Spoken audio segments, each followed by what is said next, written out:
প্রাণ জুড়ানো ডাব দুধের পুডিং। এটা বানাতে সহজ আর খেতে অনেক মজার হয়, আর সেই সাথে অনেকটা এনার্জি দেয় এই পুডিংটা। এর জন্য আমাদের লাগবে একটা ডাব। কচি ডাবটা এভাবেই কাটা যায়। একটা চিকন ছুরি দিয়ে মুখের অংশটা একটু ঘুরিয়ে নিলেই কচি ডাবটা কাটা অনেক সহজ।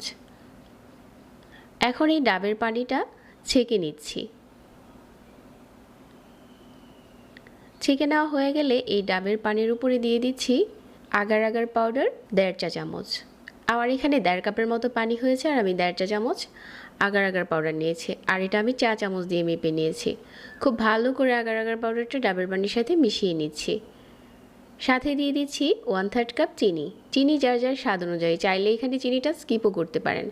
অনেক সময় কিন্তু ডাবের পানি মিষ্টি হয় না, কচি ডাবের পানিতে একটু চিনি দিলে টেস্ট ভালো আসে। এখন শুধু মাঝারি আঁচে নেড়ে যাচ্ছি। বেশি সময় ধরে নাড়তে হবে না, 2-3টা বলক আসলে এটা চুলা থেকে নামানো যাবে।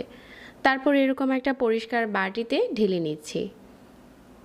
আগার আগার পাউডার কিন্তু তরল পদার্থ জমাতে সাহায্য করে, এর জন্য কিন্তু এটা খুব তাড়াতাড়ি জমে যাবে। আমি নর্মাল ফ্রিজে 5 মিনিটের মতো রেখেছিলাম, তারপর জমে গেছে। আর এখন এগুলো কিউব করে কেটে নিচ্ছি। কিউব করে কাটা হয়ে গেছে, আর ডাবের পানি দিয়ে জেলুটা বানানো হয়ে গেছে। এটা একটা সাইডে রেখে দিচ্ছি। ততক্ষণে আমরা আরও একটা পাত্রে নিয়ে নিচ্ছি 2.5 কাপ তরল দুধ। আমি এখানে কাঁচা দুধটা নিয়েছি, কেউ চাইলে জাল করাও নিতে পারেন। সাথে দিয়ে দিচ্ছি 1/3 কাপ চিনি। চিনি যার যার স্বাদ অনুযায়ী কম বেশি করা যাবে। আর 2 চা চামচ দিয়ে দিচ্ছি আগার আগার পাউডার। এখন সবগুলো উপকরণ একসাথে করে মিশিয়ে নিচ্ছি একবার। খুব ভালো করে মিশিয়ে নেওয়ার পর চুলায় বসিয়ে দিচ্ছি। আর মিডিয়াম আঁচে জাল করতে হবে, এই সময় নাড়া বন্ধ করা যাবে না। মিডিয়াম আঁচে জাল করে নিয়েছি, আর বেশ কয়েকটা বলক উঠেছে।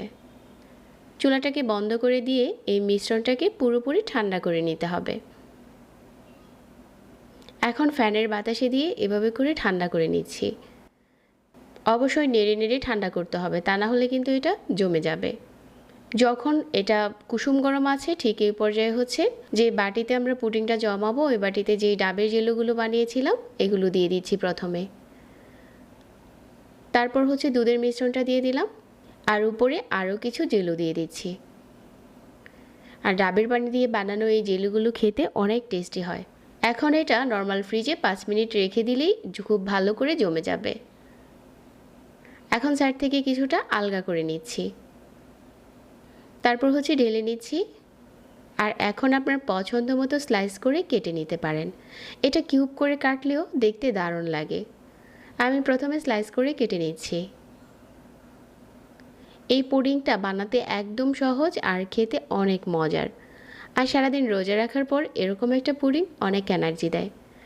যারা এতক্ষণ সাথে ছিলেন সবাইকে ধন্যবাদ জানাচ্ছি। আর প্রতিনিয়ত নতুন রেসিপি পেতে পেজ ফলো করে রাখবেন, আর সেই সাথে আমাদের চ্যানেলটা সাবস্ক্রাইব করবেন। সবাই অনেক ভালো থাকবেন। আজকে এখানে বিদায় নিচ্ছি। আল্লাহ হাফেজ।